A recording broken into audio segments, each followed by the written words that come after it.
I'm Hector Garcia, and in 2012, I started an advertising agency in my daughter's pink bedroom and with $750. Today, that agency is worth over $10 million. It took a lot of pain, plenty of failure, and a lot of hustle. Running a business isn't easy, but today I want to share with you what you usually don't see beyond the hustle.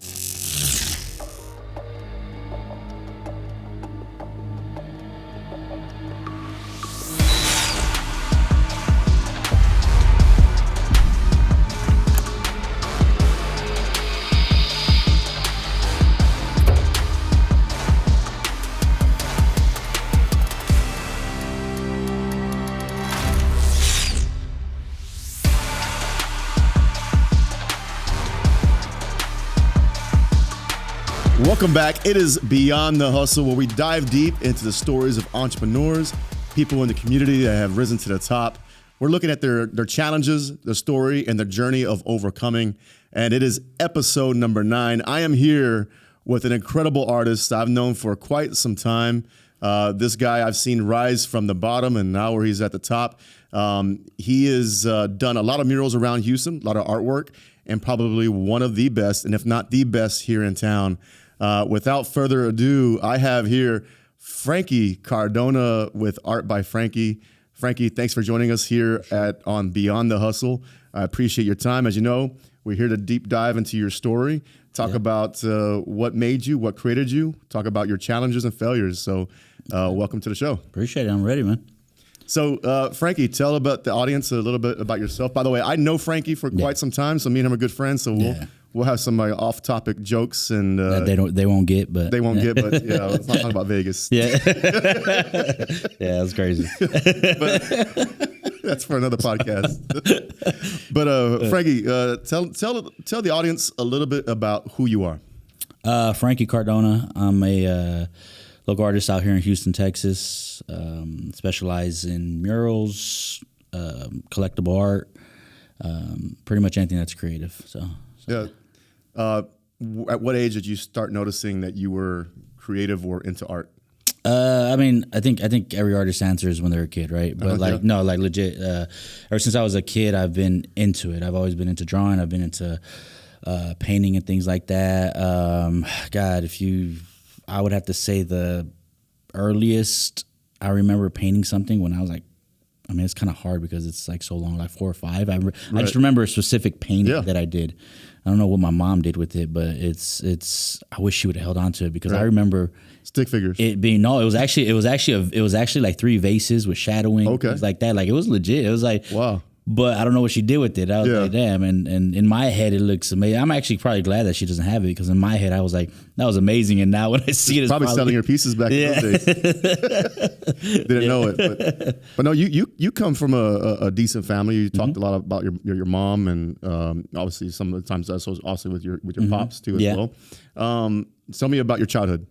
So my dad was in the Army. I was born in Chicago. And my dad was in the Army, and so we, kind of an Army brat, we moved to Germany, stayed out there for a little bit. My sister was born out there actually, and then from there we came back to the States, moved to Colorado Springs, right?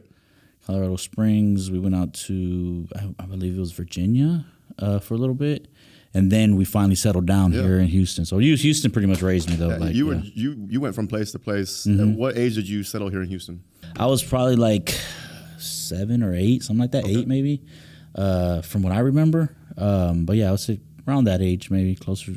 Or maybe my brother was 8 and I was closer to 10, but around that age. So. Yeah, and since I've known you and I've seen you do quite a bit of pieces around town, explain to the audience who doesn't really know who you are or just barely getting introduced to you, what type of art do you do? So for me, what I love to do and what I guess you could say I specialize in is more portraits. Just something about faces to me, like creating it because it's so hard. A lot of people are afraid to do portraits and things like that. For me, it's a challenge, and I think that's why I like it so much. So I've been I started off on canvases, doing stuff on canvases, and then now I do a lot of murals right now. Right. So that's been keeping me busy. I would say mainly like realism it would be my thing. So have you guys ever seen the Burt Reynolds portrait when he's laying like naked? That's this guy right here. He's good at that stuff. It's actually Hector. I painted him. When I had hair. Yeah. No, by the way, phenomenal. Franky's a phenomenal guy, and as far as you get artists and you get people you come across, but it's rare that you come across some really solid and realistic, real people who are down to earth, no matter how much fame that they've come up to or how much work they're up to the top. Because you've done some pieces for quite a few people in Houston. Tell us about those experiences. So when I first started off, and we're at the beginning when I was making this leap into being my career. Some of the people that reached out to me were athletes, Houston Texans. One specifically was Andre Johnson. Right. So he was my very first athlete, which I always tell this story. Like he reached out to me and wanted a piece that I was working on. It was actually an experimental piece of him. And because you weren't full time at that point yet. I wasn't full time yet. I wasn't full time. And then so I noticed, that's social media came about around that time, and that's kind of what helped me a lot, and I'm pretty sure it helped a lot of people, a lot of artists, to get their work out there, and he's seen it. And then from there, kind of just when he's seen it and he got the piece, I posted it. Then so many other people, Kareem Jackson, he's one of my biggest collectors as far as one of the as far as athletes go. I actually did a bunch of paintings for him, and I took him out to Denver whenever he was on the Broncos. Yeah. When he got transferred over to the Broncos. He won the championship over there, did he? I don't remember. Okay. Yeah, I don't. I'm not good with stuff like that. I'm just good at painting them, bro. Right. I don't know the damn stats. A lot of the Texans, the head coach went over there and won the championship with the Broncos. Oh, I think so. Yeah. So, but yeah, and I brought a bunch of paintings over there to him. So he's one of the bigger collectors. And then it's just kind of from there, just just people started buying them. A lot of just. People that just like my work, but also things musicians like that. too. Musicians, yeah. Slim Thug, right? Yeah. Well, Slim Thug shows a lot of love. Okay. So I still gotta. I've painted some murals. I painted a mural of him. Right. I started on a painting. I had to finish it. So if you're watching, Slim, don't worry, I got you, bro. So, but yeah, he shows a lot of love. And actually, you know what? Shout out to Slim because he shows a lot of love to the art community. Yeah. And just the community in general. Like we'll have block parties and stuff like that in the East End, and he'll show up. He'll pull up. So yeah, he supports the arts a lot actually here in Houston. Right. Mm-hmm. And you do pieces also for other musicians too, or artists. Yeah. I've done some pieces. I know with Toyota Center when we were working with Toyota Center. They had for a minute there. I was doing pieces for artists that came in. Mm-hmm. We did some. I did one. Lady Gaga once. Jennifer Lopez. They gifted her that one. They did Childish Gambino, Travis Scott. There was a couple other Pink, yes, that's the one. Yeah. So they would hire me to paint, and they would gift them and things like that, or it would be like a poster or something that when they come in, so they would always show love and things like that. So no, you've done quite a few works. What's your most notable pieces that you've done, or the one piece that's your favorite? You said this is incredible. This is your one piece that you say this is the best, and. I don't know because it always changed. At one time, there was these gloves that I painted. It was when Muhammad Ali passed away, and I had painted these real torn, tethered up gloves. They were ripped and things like that. And then there's a butterfly and a bee on it, right? To just kind of symbolize Ali. That was one of my favorite pieces at one point. And then now as murals, I painted a piece. Not long ago of my boy Drew, is a tattoo artist, and also my boy Jerry, who's another tattoo artist. Right. And for some reason, those painting them, on a bigger scale outside. I feel like those mean more because I know these people. Yeah. I know them, and so and they came out from an artistic standpoint, they came out really good for me. And normally I'm very I critique my work, and I'm like, dude. Something's off, something's not right, and so with this, I was like, man, okay, these came out kind of how I wanted them, right? You know what I mean? So, well, I thought you were going to mention me being your best artwork but you didn't because. Well, you didn't let me get to it. Let me finish, bro. No. There's a Muhammad Ali. There's a Muhammad Ali painting I did a long time ago in Greenspoint. No, that. Which one? Which one? Tattoo. Oh yeah. You were one of the first. Tattoo work for a while too as well. Yeah. The Muhammad Ali artwork in my office. Yeah. But that was a different medium. I wasn't finished, bro. So tattooing. So yeah. So I appreciate you letting me being one of my first people to do canvas. that. Yeah. No, I appreciate it. I always get compliments on it. Thank you. Thank you for that. About to touch it up. So soon we'll get back on it. So. You said you had some color to it, but I don't know if the color came out. Yeah. I know. It was black and white, dude. What are you talking about? Why is it green on there? That's your skin. That's your skin, bro. Don't blame that. Talk to God. Don't talk to me. I thought it was yours. No, but so you started to dabble a little bit into tattoo work too as well. Yeah. Tell me about your experience and why you shifted from. I'm not sure if you're still doing it, but you shifted from painting on canvas and on murals and stuff like that to tattoos. Yeah, so it's funny because, I don't know, the way my mind is I want to try to be, what's that saying? Jack of all trades, or whatever, master. Master at none. Yeah, but yeah, exactly. But that's the way. There's still more to it. Yeah. But I like to dabble in everything. You know what I mean? Initially, I started off with acrylic paints. Sure. And then I was like, man, I was afraid to get into oils because they're a little more complicated. But I was like, let me try it. Right. Did spray paint. Yeah. And then I was like, I've always wanted a tattoo, but I just never did it, right? And I was just like, you know what? Let's try it. And then, and a lot of my friends are tattoo artists, so they're always like, yeah, they're willing to give me. And these are some of the best tattoo artists in Houston, and they're willing to give me free advice. I'm like, hell yeah, show me. So I was like, yeah, let me try it out. You know what I mean? And then I noticed it's different. It's definitely different. It's more of to me, the way I described it to people, and I don't know if the tattoo community is gonna feel the same, but it's like if you were drawing with a pen, right? Mm-hmm. You can't you mess up, you can't erase it. Sure. You know what I mean? So you gotta start lighter to darker and things like that. So that's what I noticed when I started tattooing.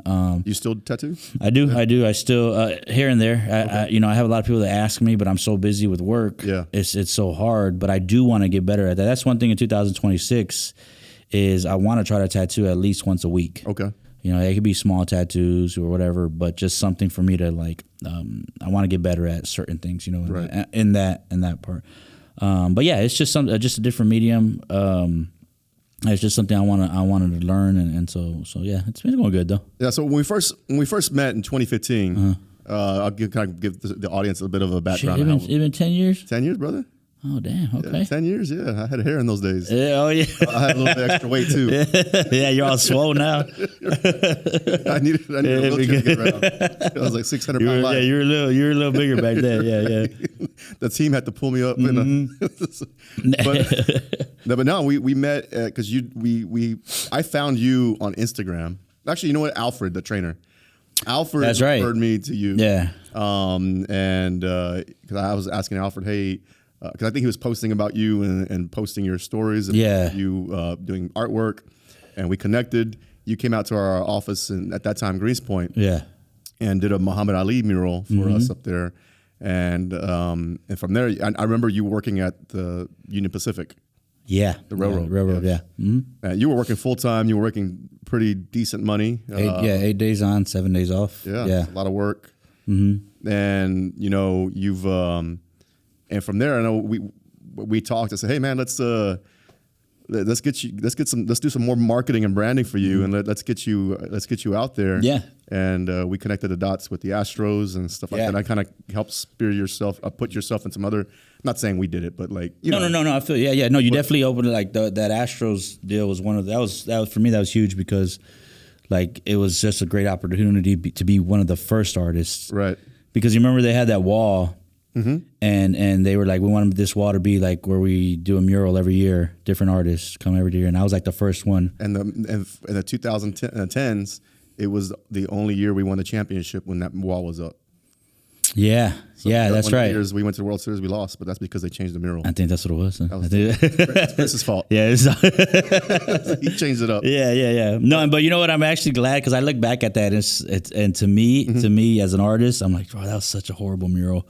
Like I didn't have anything, like it wasn't how I am now. And so, but it's crazy because like I did that and I was happy that they painted over it and they got a better, another artist over it, and it just keeps getting better and better and better. But it just shows you like where you come from, like, how you start. And then like just the work and the consistency. Like, and I've seen you progress. Yeah, I've seen work where you've grown, and your work evolve. Especially from the Muhammad Ali piece that you did for me. Yeah, this point. yeah. I think Muhammad was missing an eye. Yeah, they're actually trying to paint you. Right. It was in your likeness. It was. Surprise! Hector Ali. Yeah. But no, man, I've seen you evolve and your work evolve, and seen you go to different places. You travel a bit from there, but people see that side of you. They see the artist. Mm-hmm. But here we want to learn who is Franky Cardona. Right. Oh, okay. Yeah. And we kind of get that deep dive. This is therapy. This is therapy sessions with Cardona. I don't do therapy, bro. I'm a man. No, I'm just joking. That's not be a man. No, I'm just joking. Just joking. Kind of therapy, Franky. That's massage therapy. Yeah. But so see, that's what happens when you have friends on a podcast. Yeah. It's all good. Come on, be serious, bro. Yeah, people want to hear your story, right? Yeah. When you were, when you first started, because I know you were first started when you were working full time, and life was different then for you. Yeah. At that point, when did you decide I'm done with corporate world, working for the man? I'm gonna go do it myself. Yeah. So what the Astros? That was what year was that when we were doing that? 2016. Yeah. So we were doing that, and then, God, that seems like so long ago. So towards the end of 2018, I remember, I was working on the railroad, 8 days on, 7 days off, and I just remember like. I'd come home and all I would do is be painting. Come home with the family, painting, go back to the railroad. Right. And every time I go back to the railroad, I was just like, oh man, I can't. It's depressing. When I was out there, I wake up and I'm like, damn, another day. It was an amazing job. It was a great job. I still thank God that I had that job. Great job, great benefits, all that stuff. But I just wasn't happy. And I always felt. I don't know if this doesn't sound arrogant or what, but like I've always felt that I was destined for something greater. Sure. It was just I can't even explain it. I always felt that I was not destined for your regular 9 to 5. And so you knew your purpose. Exactly. And then, like I said, when social media came about, and I just started seeing this because I would draw. I would still do draw on the side and things like that. And then in my 20s, I just got partying, things like that. I just didn't let didn't continue that. But like I said, whenever social media came about, it kind of sparked something in me, and I got back into it, things like that. And then when I got really into it, when I seen people start buying stuff, I remember a long time ago when I first started. I was drawing charcoal, right? Or starting back up. Yeah. I was drawing on charcoal, and some guy on the railroad was like, he's like, dude, I'll buy that from you. He was like, I was like, oh yeah. He's like, yeah. He's like, I'll buy, you do 4 portraits, and how much would you charge me? And I was like, man, I didn't know what to charge or whatever. He was like, I'll give you I think he said like $150 or $100 each one. And I was like, oh hell yeah, that's like an extra $400 a month, At that time, I thought that was great, you know what I mean? But then I was drawing them, and he bought them, But again, I was doing that on the side, and then when I come home, I'd sell small little paintings here and there, and then finally I was just like, this is what I'm supposed to do. Like, this is what I'm meant to do. And then I would get bigger jobs. I remember I got one really big job before I left. It was like six paintings, I think, 6 massive paintings. Right. And so I remember him bringing me the money after, paying for them. And I was like, man, people like really like, they appreciate my artwork or whatever. And 2019, January 2019. I was just like, you know what, that's it. I'm gonna make the leap. I'm gonna do it. You know, I believe in boys. I have 2 boys. You know, at that time I was married. You know, and I was just like you don't know, people don't do that. You know, people don't either. It takes a, you know, I know a lot of people that are still like halfway in, halfway out. And I was just like, no, because I know myself. Like, I know what I believe in. Like, I believe in myself. I believe I can do something with this. I believe I can. And I made the leap in January 2019. Never looked back. I remember the call. So yeah, okay. I was that one guy that one friend was telling you, man, you know, I was definitely rooting for you. Yeah. Fan of yours, right? But you know, the thing is that, by the way, shout out to our producer. We have Nolan in the house. You doing good? Yeah. We're putting you to sleep. Oh, okay. Oh shit! You got make fun of him, dude. He got allergies, bro. Mouth. But I'm glad you're here, Nolan. Thank you. Yeah, appreciate it. No, Nolan's the man. He's been doing the podcast now for 2 years with me. Oh, nice. Yeah, so that's what's up, 2 years, man. right, Nolan? That's a long. Oh, you survived. He's like, I thought he was about to say, I don't know how I survived. Backed out. Like, yeah. It's felt like 10 years. Not 2 years. No, thank you, Nolan. But you know, I remember that phone call that you called me and said, Hector, I did it. Yeah. I'm going full time. Yeah. You know, and that I remember that being a big like leap of faith for you. And you planned it out. You kind of just strategized. You kind of actually wrestling with the thought for a couple of years on being able to get that, you know, from working at Union Pacific to going full time. Yeah. How was your first days and starting the first couple of years, or first year actually, starting off as a full time artist? It was that first year I was going through a separation and divorce, so that was like, you know, it was hard.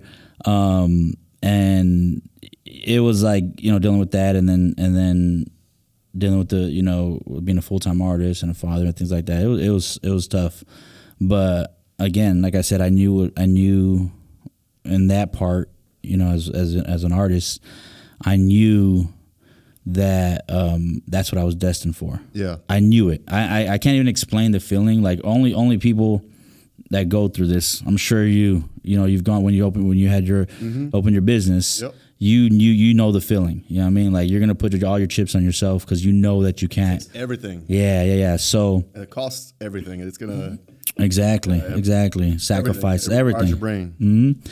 And man, it toughens it.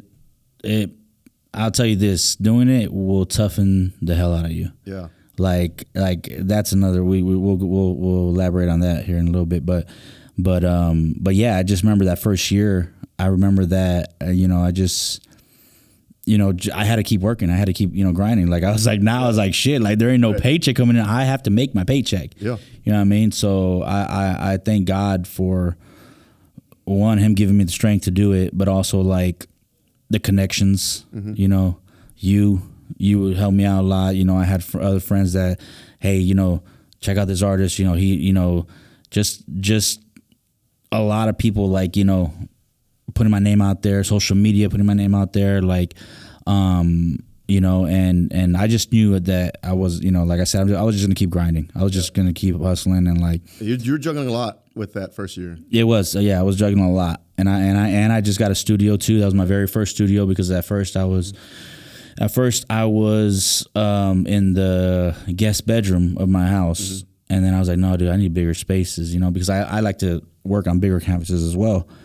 And then I use spray paint too. So like I was like, I need a bigger space. So then I jumped into a new studio, and yeah, it was crazy. It was crazy. Now that I look back at it, I never really like thought about it. You know what I mean? But you asking me this, I was like, oh shit, like that's. No, I mean, yeah. One thing before I obviously I look at the story of entrepreneurs and the people, especially the people that I'm about to interview, and I know you very well. I look at their story of where they first. I'm always infatuated about their beginnings, right? Yeah, of when they first started. I'm infatuated because that is those first couple of years is what's going to make you, right? Yeah. And you get broken. Yeah, you're broken. Yeah, for sure. In different ways. For sure. A lot of times I tell a lot of the youngsters who ask me about entrepreneurship, looks cool. You're an entrepreneur. run your own business. You make your own money, you create your own economy, right? So a lot of people look up to that and they say, oh, I want that. They see you driving nice cars, they see you doing a certain lifestyle, and they see the glory of it, but they don't necessarily see the pain and the blood that was shed for that. Oh yeah, right? for sure. And I'm not saying like we're over here bleeding and we're just crawling on the floor. Yeah. But there's a lot of mental anguish that we're not. I don't think anybody's ever prepared for. No, for sure, 100%, 150%. I agree with that. Yeah. Like, it's different. Like, if you guys are, wanting to go this route, it just like you said, it's not an easy route. It looks great. Like, Instagram makes it look great, and I can, and that's what I tell people all the time. Like, I feel like Instagram was or social media was the best and worst thing ever to happen to this world. Agreed. Because one, you could promote yourself. You could make yourself look however you want to build your whatever it is, your empire that you're trying to build, your brand. Yeah. So that's the good part of it, right? But then also a lot of it's fake. Yep. A lot of it they don't know and they don't see that side. Yeah. I've had people all the time. They'll stop me. Oh, you're living good. You look. You're doing a great job. Like I'm doing so great, which, I'm blessed to be doing good, but there are some hard things behind it. They don't know the times that I've woken up, anxious and I'm just like, oh shit, I don't have, I got to wait till get paid on this next project to do that. You know what I mean? Like at the beginning, it's hard because you don't know how to manage.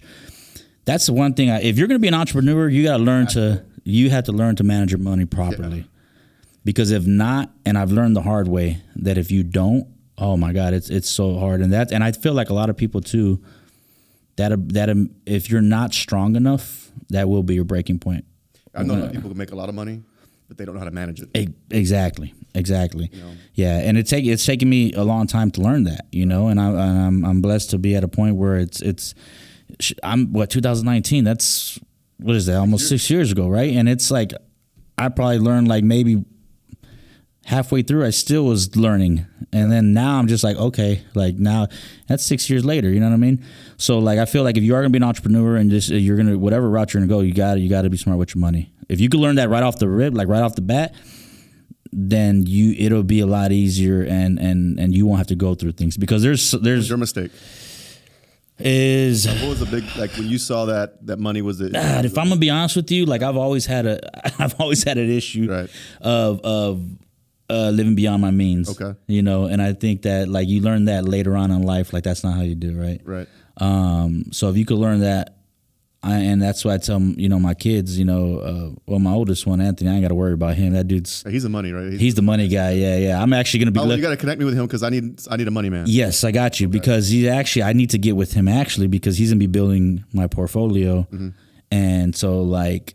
I never have to worry about him. My youngest one's he's only 16, and he's wrestling. But I try to tell him that's one of the things I tell him is like don't live beyond your means. Like if I have any advice, do not do that. Learn that young, and that will help you out in the future. And a lot of things. I mean, I'm not bashing your parents, like about my parents. Yeah. It wasn't taught to us. Yeah. Your credit. Yeah. Credit scores was never taught. That wasn't important for us. Yeah. Keeping the credit scores or now my dad was really great at teaching me about the importance of budgeting. So I'm a lot better in budgeting than my other people, like my sisters or whatever. But in terms of like other things like cash flow and stuff like that, man, it's like, especially in business, when we're dealing with, in our case, we're dealing with a lot of money. It's chess games. Yeah. And if this check's going to come in, you got to hold this check or hold that and make sure that you have enough to cover and float you for the next 30 days. I remember when I first started, I didn't have enough money for myself. Yeah. I was excited to get a check for $300 when I first started. So, oh man, I get to buy some groceries. Yeah. Right? And that was a lot of groceries back then. Yeah. Now that's like just a small basket. Thanks to Biden. Yeah. This guy. That's another podcast. Me and him go way back on that. Yeah. But no, as far as, and I think it goes down also to our culture and Hispanic cultures too as well, is that, money management is one of our strengths. Yeah, and I think that needs to be taught to like if you ever have an entrepreneur class or anything like that, I feel like that's the first thing that needs to be taught. We were taught to pray. Yeah. I pray that this check's gonna come in. You know what I mean? But no, that's I feel like that's one of my biggest like if I were to give any advice to somebody or somebody young, like manage your money properly, because it will help you later on. Because there's been, like I said, if for me examples, if I'm being honest with you, like there'd be times where I didn't manage them properly, right? And then I would be so scared, or like I said, I wake up. And I was never a kid that had anxiety or anything like that. I didn't know what the hell anxiety was. Still, dude. I never knew what that was. Like I was like, oh, dude, come on, like you're being a little like stop, like you're crying about something that could be. And then when I started having it, I was like, oh damn, like this is real. You know what I mean? Like, and so, but that being said, it has made me stronger, and I feel like if you stick with it. And you stick with the dream that you have, and you continue to work at it. You're going to go through hard times, but you're going to get out of those hard times, and it's going to make you such a strong person. Like it's going to make you mentally strong. Like I've had when I first started having those anxiety, like being like, oh, I don't know where my next, this painting is going to take me this long, and I'm not going to have money for this long or whatever. Till now, I'm like, it'll come. Speaking of your hard times. In 6 years now, you've been on your own. What was the toughest moment? The toughest moment? Yeah, what was that moment that you... Because I would tell you as a business owner on my side, I come across with many business owners. There's always that one moment or one or two moments they say that defines them. Either they're still chugging along, they're still working, but it's that scar that they still carry. Yeah. I don't know if I have a moment. I would say moments. I would say there's a year. Yeah. There's a year that I went through that before that year started, I made a bad financial decision.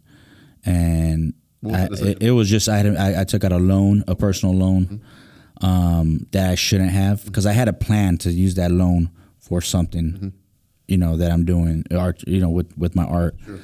And I didn't follow through with it. Right. So now I have all this money that I got to pay back. On top of that, I still have my car payments. I have rent. I have bills, all that stuff, loans. So now I have to add X amount of money on top of all of that. So that whole year, I was like, catch up. Boom, boom, boom. But then at the end of the year, I was like, damn, that's crazy. How the hell did I come up with all that money?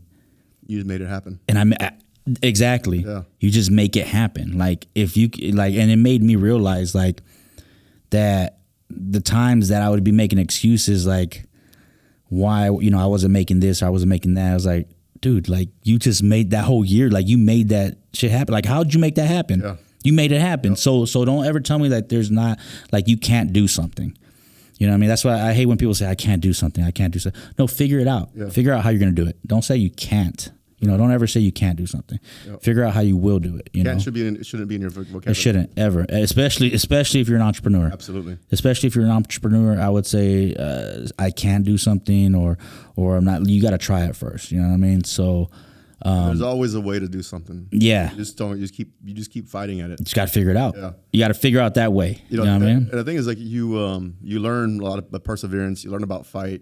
I tell my wife when I leave the house is that I'm leaving the war. Yeah. Leaving the battle, right? Because it's a battle every day. When you step into the office, step into the phone calls start ringing. First thing in the morning, you're getting text messages because people have their problems. They need solutions. Yeah, exactly. But you find yourself at your best when your back is in the corner. Yeah, that's crazy. Yeah. I've noticed that too with work when I have like a deadline and I'm like right there at that deadline and like it's like it's stressful. I'm my fastest and I do my best work for some reason. So same thing with that. Like whenever times are hard, like I feel like because I don't want to, like I've woken up and like, damn, I might have to get a job again. Yeah, I might have to do this again. And because I didn't want it, it's a lot of pride too that you have. Oh yeah, hell yeah, it's humiliating. It is, dude. It is. It's a humbling process. Yeah, I feel like if you're an entrepreneur, you need that, because if not, like. You definitely need to have the strength to fight, every day through and take it day by day. Yeah. Yeah. Right? I used to be a big planner. I said, oh, what's your plan for 2026? Man, my plan is just to make it for tomorrow. Yeah. Yeah. Just go with the flow. Yeah. I used to be a big planner. In 5 years, I'm going to do this. In 5 years, I'm going to do that. Now, I have some goals. Yeah, exactly. Right? But I'm not going to sit there and say, all right, 2026, I'm going to accomplish this and accomplish this. Because it never, ever plans out the way you planned it. Yeah. Now, you could work for it. Yeah. But there's always something that happens. And not only that, you can't. I feel like God has, God. Yeah, He's like, dude, come on, you have a plan, but like I said, have goals, have like a major goal, right, and then have small goals to get to that major goal. You know what I mean?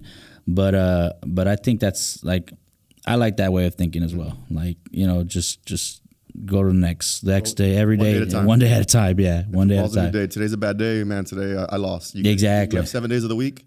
Yeah. 7 days, you lose 3, but you win 4. Exactly. Right? Exactly. That's a win for the week. Yeah. You can always try to make it. The whole week's a whole. yeah. It's all good. You got 3 more weeks till the month's over. Then you think about it like that. You know what I mean? You have a messed up month. We got 11 more months till the year is over. That's messed up. You got 1 year after that. But in those 6 years that you've worked, and those moments that defined you. What are the characteristics that how are you better today or different today than what you were 6 years ago? And this could be a good thing and a bad thing. I'm a lot tougher mentally, but at the same time, I think going through so much in these 6 years, personally, and through with work and all that, everything, right? Like it kind of desensitized me a little bit, which like I said, it's a good and a bad thing. Yeah. You know what I mean? I guess it's just desensitized me. Like it's not like I'm very numb to a lot of stuff now, but I feel like I've made myself that way, so that way I could continue to, be the person, like be where I want to be, Right. So let's talk about artists and your industry too as well. A lot of artists fail because of lack of discipline. Yeah. Why are you different? Because for me, it's towards consistency and hard work. Consistency is the main one. You got to be consistent. You got to be consistent no matter what. No matter how many times you fail, just keep on. And like I tell my kids that, especially Jaden right now, the little one, right? Because he's in wrestling, he's a beast. Like, we all support him, and he's this beast. But I tell him, like, the reason he's you are you, by the way. Yeah. He's little Franky. Yeah, I guess he's my twin. Yeah. But I tell him all the time, like, consistency is key. That's what makes him different than the other wrestlers. Right. There's a reason why he's on varsity since he's been in like 9th, 10th grade. Like, there's a reason, because he stays consistent. You know what I mean? And I feel like that's the same thing with artists. You got to be consistent. When times are hard, you still got to be consistent. You know what I mean? When things don't go, do not quit. That's the first thing. I think that's where a lot of artists, fail because they quit. You know what I mean? But like consistency is key. Consistency is key, along with hard work. You know what I mean? You could be consistent, but make sure you're working your ass off, like to get where you need to go or where you want to be. But yeah, I would say the main thing is just be consistent, man. No matter what, through the downs, through the ups, just stay there. Yeah, one thing and one thing I say too as well to my kids is that I use a sports analogy a lot, but in the football field, right? So in football, the toughest part of the football field is those last 10 yards before you score. Mm-hmm. It's called the red zone for a reason. That's right? true. The Texans actually suck in that. They're actually number 31 in the league in the red zone. But they're still managing to win games. Exactly. And the reason why those last 10 yards are so tough is because the defense obviously the defense is playing to make sure that the offense on the other side is not going to score. They're playing a little extra. They're playing extra hard, yeah. So it's tough. And a lot of people give up in the red zone in their life. Mm-hmm. Yeah. Right when they're about to score. You just keep going. You think how life is. Like NFL, you got 4 downs to score those last 10 yards. It'd be 4th and goal, and you still got a shot. Yeah. But the good thing about life As long as you wake up tomorrow morning, you got a shot. You don't just got 4 downs. You got 8 downs. You got 10 downs. You got 12 downs, 15 downs. You know, I'll use this story. You know, Mexico City. I'm not sure you knew I have an office over there. Right? You mentioned it. Yeah. So Mexico City, I have an office there, and for 5 years, I've been trying to get that thing going. I finally was able to really get an office in Mexico City this past year. Right? I have a whole team out there. The whole team out there is 6 people at Mexico City, and we're still hiring people out there. We're getting business in Mexico City. Nice. And it's pretty cool, man, but I didn't quit. Yeah. I'll use the other story on the other side. It's San Antonio. Big flop. Yeah. Probably one of my worst decisions or my biggest failures in business. Okay. It was embarrassing, humiliating, went through lawsuits. It was bad. Yeah. But I didn't stop. You didn't quit. I still got my eyes set on it. Yeah, you know exactly what you're fighting for. You know exactly what it is you want. I could pull back a little bit, re-strategize, and it's okay to do that. It's okay to, hey, let me take a break a bit, refocus my energy, and figure out strategy. Because I say this is that the goal always remains the same, but the strategy always changes. Yeah. So if you're trying to win championships, or if you're trying to get a certain achievement in life, you'll hit some brick walls. You'll come across a lot of challenges. You'll come across a lot of issues, and many people just stop once they hit that challenge. Yeah. Right.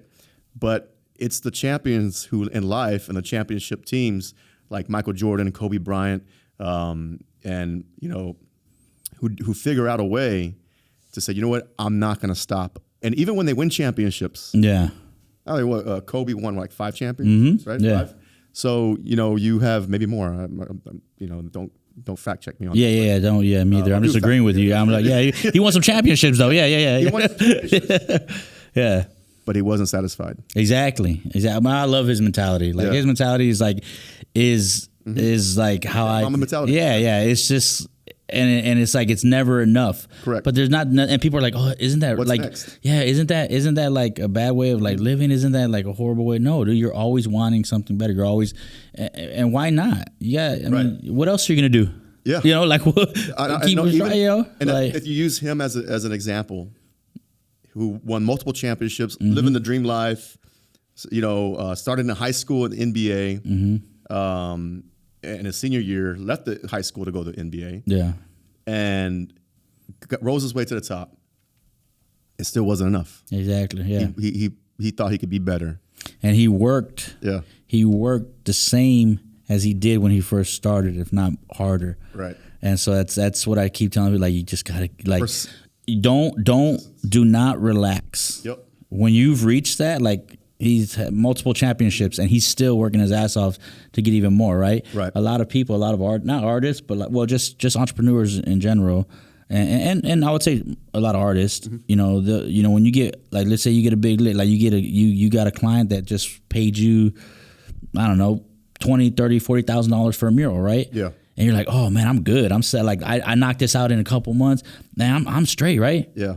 No, keep going. Like, keep going. Right. Like, why are you gonna relax? That's when you probably should work harder. Yep. You know what I mean? And I'm telling you from experience, where like I've done that. And I'm like, damn, I shouldn't have done that. I should have kept on like putting more content out, getting more clients during that time that I was busy, so that way I could be ready to go on the next one. You know what I mean? And no, I relaxed because I had some money in the bank. Things like that. No, don't do that. Like, comfort. Yeah, comfort don't do that. Don't do that. Like, it's like the comfort level. Yeah. Being comfortable is the worst thing that could ever happen to an entrepreneur. Oh, for sure. Yeah. We start the business. One of the reasons is because we want to be comfortable. Yeah, exactly. Right? But then you start realizing the more you go, and it's those moments of winning, the winning seasons, when you could find yourself in danger. Yeah. Because you get comfortable. And guess what? When you get comfortable, your competitors get better. Exactly. Right? Yeah. There's because you have, even in your industry, in artists, you have competing artists who are fighting for those dollars. Exactly. Right? Yeah. Everybody's trying to get. Yeah. So if you were still drawing the one-eyed Muhammad Ali, yeah, you wouldn't be. Yeah, it wouldn't be. Yeah. Right. But you have to constantly be perfecting your craft and getting better. Yeah. Do you believe that?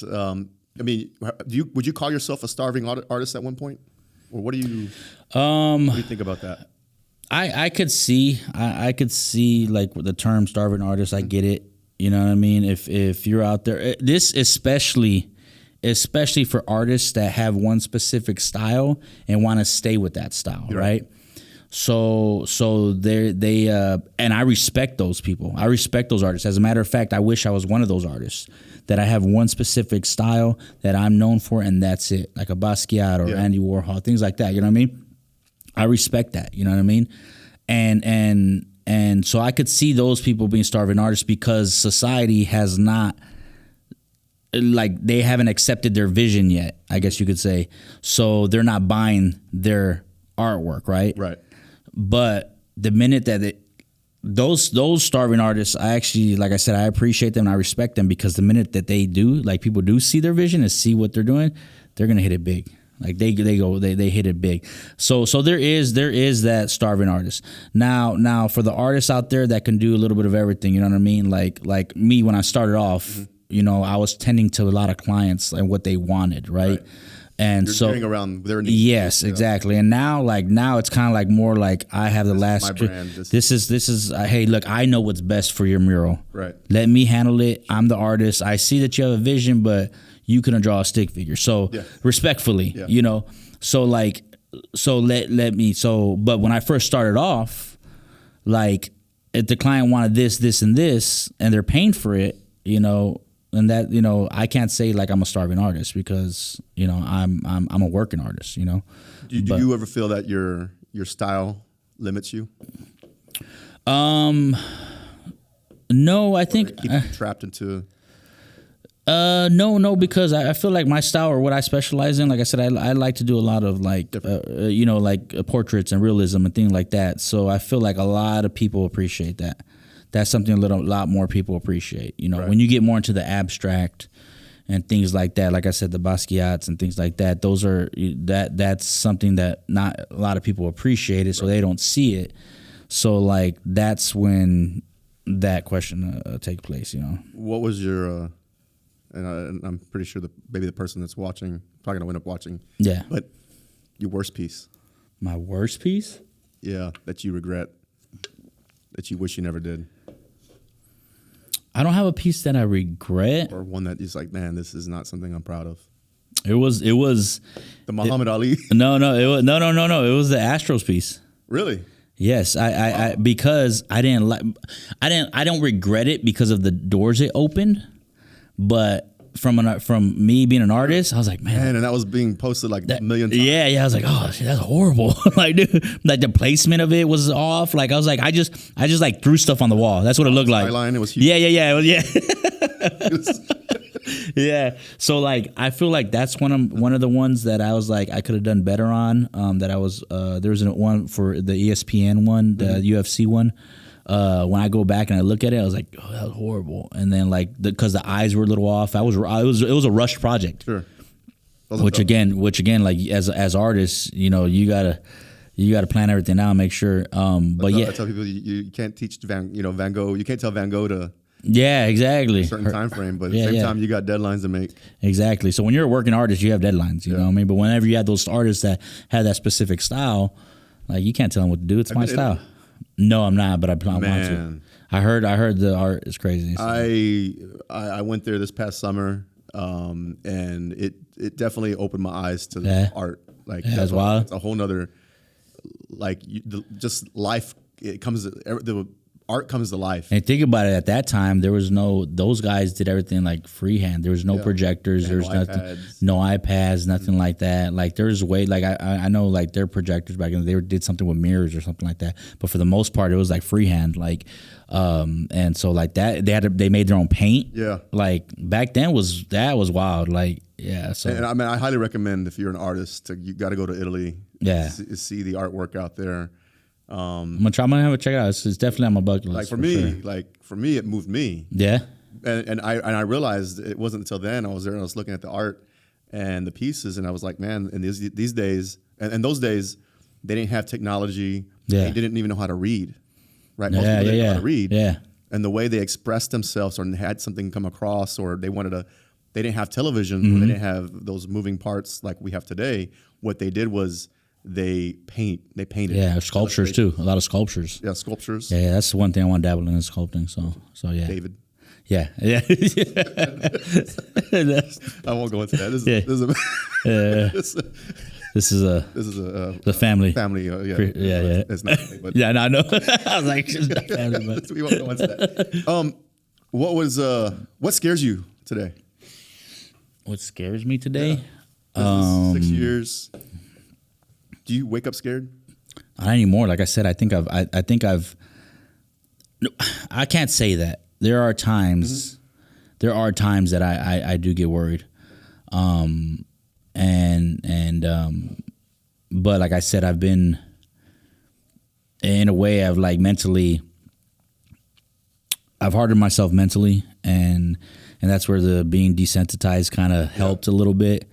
Not necessarily in my personal life, but in business, it's helped me. But yeah, I don't wake up scared as much as I did before. You know what I mean? Right. But I still do every now and then. You know what I mean? We're human. I'm human. You know what I mean? And it's more like I think I'm more at that level now where it's just like I made it this far. I made it this far. Yeah. You can keep going. You know what I mean? And I'm just now it's bigger. Goals are bigger. You know, things are are different now. So if you were talking to the Franky in 2015 today, and you're talking to him, you're talking on the phone or whatever, what would you tell the Franky in 2015 that he should know, that he should do different then? Shit, I would say quit your job right then and there. That gave me 4 years. That would have gave me 4 years. I would have been way ahead of my time. Yeah. That's one thing I would have said, but I think I would have told him everything's gonna be okay. Like you're gonna go through some things. You're gonna feel some things. You're gonna feel like this was a bad choice. Right. You know, but everything's gonna be okay. You know what I mean? Again, manage your money properly, and just that's it. Just everything's gonna be all right. You know what I mean? I say don't burn no bridges. Don't keep your networking. What my cousin told me that the other day, which I've heard it before. Your net worth is your network or something like that. Your network. Is your net worth. Yeah, whatever, dude. Yeah. Same thing. But anyways, no, but yeah. But which made a lot of sense, Sure. So I would just tell them that, you know what I mean? Just everything's gonna be all right. You're gonna be good. Just keep going. Just stay consistent, work hard, and just keep going. I speaking about the network thing, I tell, and I'm sure this is a cliche, your circle of friends determines your future. Oh yeah, for sure. Right? For sure. Your circle, who your friends are is who you become. Facts, yeah. That's that. I 100% agree with you on that, yeah. And that's probably why you don't hang out with me anymore. You decided to cut me off. Whatever, dude. I get it, bro. I'm a bad influence. Yeah, I've been asking this guy to hang out, and he's too busy for me, dude. Which is good. That's Vegas, good. I didn't hear from him. Yeah. Vegas was crazy. Now I'm just joking. that was a fun time. Great trip. That was a fun time. Yeah. We'll talk about the second time later. The second we went 2 trips, remember, 1 month apart. I don't remember the second trip. Do you remember the hotel room? I mean, what happened to the... Wait, what? Okay, first off, there's nothing that happened in the hotel room. I'll try to remember. Was that with Chris? No, that's the first time. Okay, and the second time? We just went for fun? Like, was it a client, right? Yeah, a client trip. Yeah. That was a good time. Yeah, what are you laughing about? So, Franky, if there... Yeah, I'm trying to remember. I'm still trying to remember, yeah. After the podcast. Yeah. But if somebody's watching right now, they're an artist, or it's a youngster, teenager, young adult, into art, what's some advice you would tell them? I would say if you want to be an entrepreneur or an artist, just don't get scared when there's lows. Like there's gonna be lows. There's just keep going. Just stay consistent and master your craft. Like work. Stop paying attention to like how much money you're gonna make or who's gonna see this or whatever. Just focus on mastering your craft. So if you're a portrait artist, if you're you work with charcoals or painting or whatever, make sure you master that, and everybody else will notice it, and that's when you'll start getting clients. That's when you'll start, people will start reposting your stuff. So I would just say just master your craft and stay focused on that, and again with the friends, keep people that are going to be supportive around you. I've been blessed to be have friends that they've seen me down, and I get a random call from them and they know that I'm down and they're like, bro, what are you doing? Like, let's go, come on, right. get up, you know what I mean? So keep those friends around you and people that are supporting you, and if there's anybody that doesn't or says anything negative, man, please try not to listen to that. I think a lot of especially younger people, they tend to listen more to the negative than the positive, and it distracts them. So I would just say, if somebody, I'm going to go off to that. Sorry. Yeah. If somebody is actually there and they make you a better person, as a person you want to keep. Hell yeah, for sure. They keep you, out of trouble. And if your career level and your game is your financial gain, you're gaining in life. Yeah, those are the right people. Yeah, for sure. You find yourself in a lot of trouble and find yourself in issues because they're around you, and you're finding yourself with, in drama. Yeah, and that stuff is going to hold you back. Yeah, and some people say drop them, right? So, but if these are your friends that you've known forever, talk to them. Be like, dude, look, I'm on this path. This is where I'm trying to be at. If you ain't trying to, like, I know I've known you for 10, 15 years, but like, bro, we got to, and if they're your true friends, they're going to jump right on board. You're going to be that friend that brought that dude up or that girl up, so like, a lot of people, I see that nowadays, like, oh, if your friends aren't like on board with you, just cut them off. I'm like, bro, I'm going to cut off a 15-year like relationship. No, I'm going to see if I can get my boy or my, this girl on board with me. Right. But then if they can't, then you might have to cut them off, or you might, new level too. As well. Yeah. A wise man once told me, people are here for a reason, season, or lesson. Yeah, exactly. Yeah, I agree with that. If you have good, solid, just two friends that are brothers. That's it. That's all you need. Blessed. That's all you need. Blessed. That's all you need. And by the way, I don't have to talk to you for a couple of years. I know we're boys. So yeah, of course. Yeah, exactly. I was this guy from 2023, and he's my brother. Yeah, exactly. Those are the friends. Those are the good friends. Yeah, you know what I mean? Got you back. Still got you back. Exactly. Frankie, what's the future look like? Future, let's see. I'm hoping. I think I've said this every single year, but no, for real. I want to do my very first solo show soon. Mm-hmm. I've never done one, and that is a goal of mine. But you didn't stop. I haven't stopped. I've been blessed to be really busy with murals. Right. So I can't complain. I prayed for this, and it's working out. So I will eventually get to that solo show. And then I think one of my major goals is to buy some property, I've always wanted like 10 plus acres. Yeah. And build my house and my studio on it. Love it. So that's gonna be my goal. Maybe next time when you get back on the podcast, we have all that. Dude, that'd be podcast at your lot. That'd be badass. Yeah. But by the way, Frankie's not only done my tattoos, he's also done the artwork here at Brand Nation in front of the garage. Yeah. We'll talk about that in a little bit. And then we also got some clients too as well that I know, like Nan Properties. Yeah. Murals too out there. Yeah, with the Rockets, we've done a lot of stuff to the Rockets. So if you see a mural out there, or if you're a business owner, and you're watching this and you're looking for a mural artwork, make your office environment from boring to come alive. And actually, it does change the environment, by the way. Yeah. How do they reach out to you? Through Instagram. Go just at Franky Cardona. That's FRANKY and CARDONA. You can hit me up through there, or email me. My email's in my bio. But yeah, hit me up. If you want something, a conversational piece for your residence or your house, or something that a collectible that you can hand down to your kids. Let me know. Just hit me up. This guy's a man right here when it comes to artwork right here. I'm telling you, and solid dude. Appreciate Frankie, thank you so much for joining. Thank you, brother. Appreciate it. On the show. Appreciate you, bro. And man, I'm rooting for your best. Yeah, thank you, every day, man. Every time I see your posts or whatever, and you're doing new work, man, it's a blessing that I see that people are out there like you who are chasing their purpose. Well, same to you. I've seen you from haven't done nothing. Yeah, no, dude. You say you haven't, but dude, you've like. I don't know. You've grown a lot, bro. Like I've seen you from Greens Point all the way till now, dude. So like props to you for that. Thanks, man. Yeah, Appreciate for it, bro. sure. It's about the people you keep around, and like Exactly. you said, your network is your net worth. That's what it is, right? That's it. Okay, I'll make sure to remember that. I appreciate you, man. Thank you. Thank you. Thank you guys for watching. Make sure you hit the subscribe button. Follow us on Instagram. It is Beyond the Hustle, and make sure you follow Franky Cardona.